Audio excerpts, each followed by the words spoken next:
Hello parents, good morning.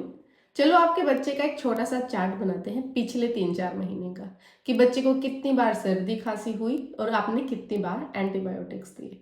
अगर ये chart देख के आप शॉक हो गए हो तो आज का टॉपिक आपके लिए है कि बच्चों में हमेशा सर्दी खांसी क्यों होती रहती है, वीक इम्यूनिटी की वजह से या फिर एनवायरमेंटल इश्यूज की वजह से। हर पेरेंट्स का थॉट सेम होता है कि मेरा बच्चा तो बहुत वीक है, इम्यूनिटी वो बिल्कुल ही नहीं है और हर चीज पकड़ लेता है।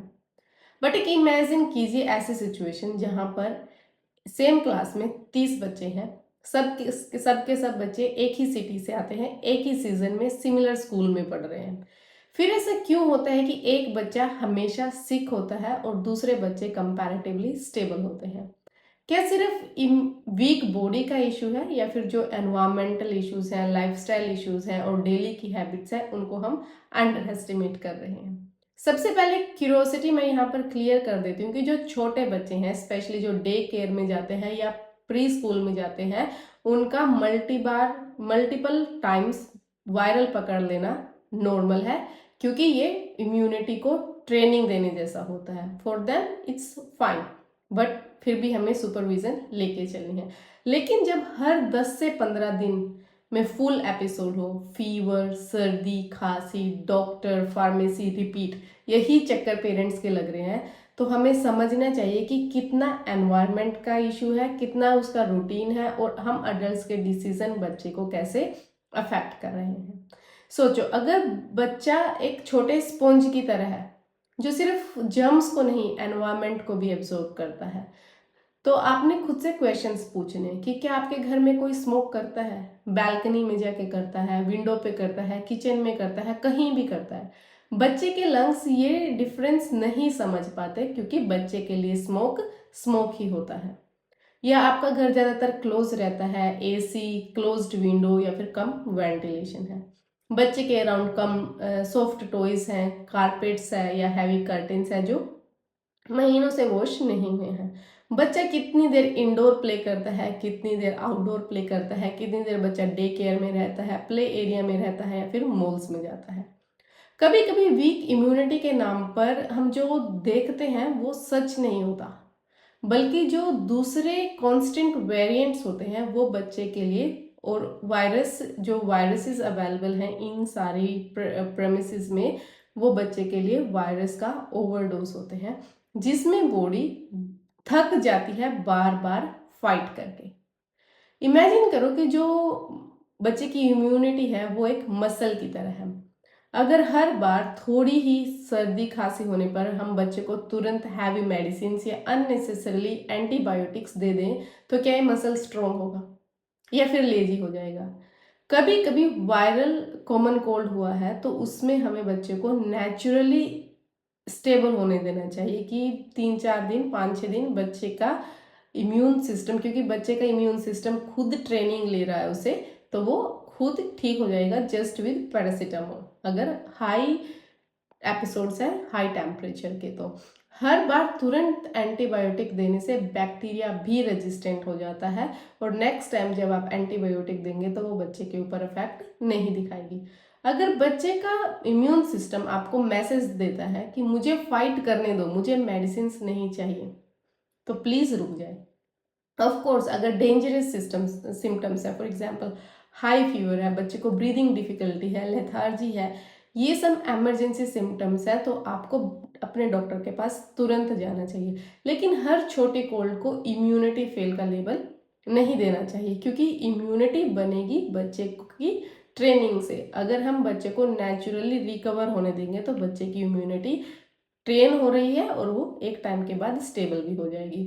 अब मैं आपसे एक बहुत अनकंफर्टेबल सवाल पूछती हूँ, क्या आपका बच्चा बार बार बीमार होता है तो जो डेली प्लेट आप उसको दे रहे हैं वो बच्चे की स्ट्रोंग है या आप बच्चे को सिर्फ कैलोरीज दे रहे हैं?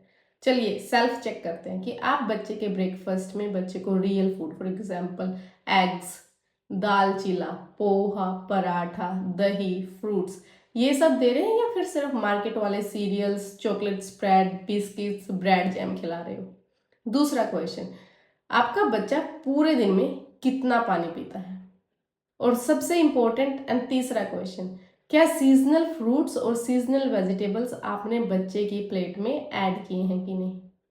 क्योंकि इम्यूनिटी के लिए इम्यूनिटी सिर्फ एक बोतल से नहीं आती। अगर हम सोचे कि हम अपने बच्चे को इम्यूनिटी बूस्टर पाउडर्स दे देंगे या फिर सिरप्स दे देंगे, उससे हमारा बच्चा इम्यून हो जाएगा, नहीं। इम्यूनिटी बोतल से नहीं आती, बच्चे की प्लेट से, एनवायरनमेंट से और दूसरे फैक्टर से आती है। फॉर एग्जाम्पल, बच्चा daily vitamin C, zinc, protein, healthy fats, enough calories अगर ये सब ले रहा है तो ये सब मिलकर एक आर्मी बनाते हैं जो वायरस आने पर मिलजुल कर काम करती है।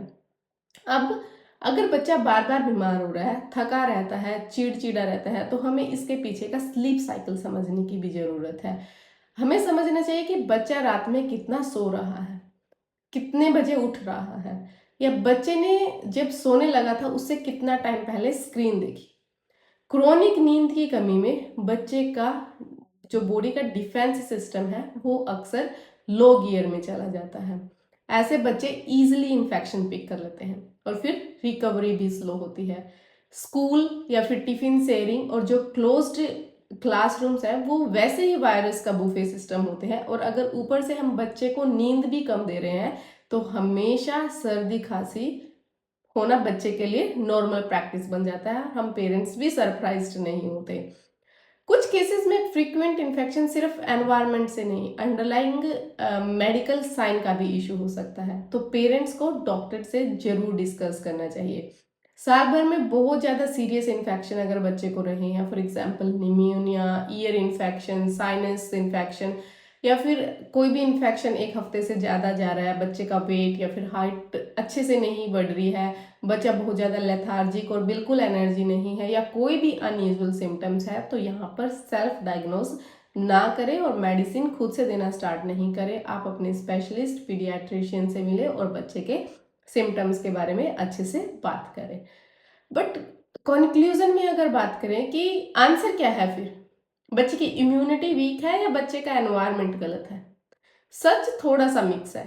कुछ किड्स जेन्युइनली वनरेबल होते हैं, लेकिन बहुत बार घर में कोई भी किसी भी तरीके का स्मोक, फॉर एग्जांपल अगरबत्ती का स्मोक भी हो सकता है, या क्लोज्ड स्पेस, अगर पुअर वेंटिलेशन है, weekly daily nutrition, sleep tapped, high screen, indoor time, crowded day care या फिर स्कूल, ये मिलके ऐसी कंडीशंस बनाते हैं जहां कोई भी normal immune system overloaded feel करे।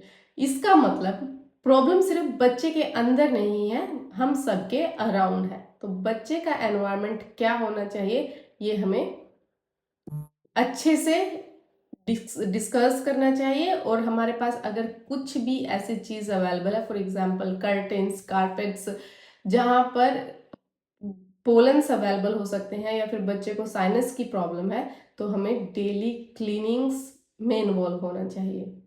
सो parents, please take care and be informed.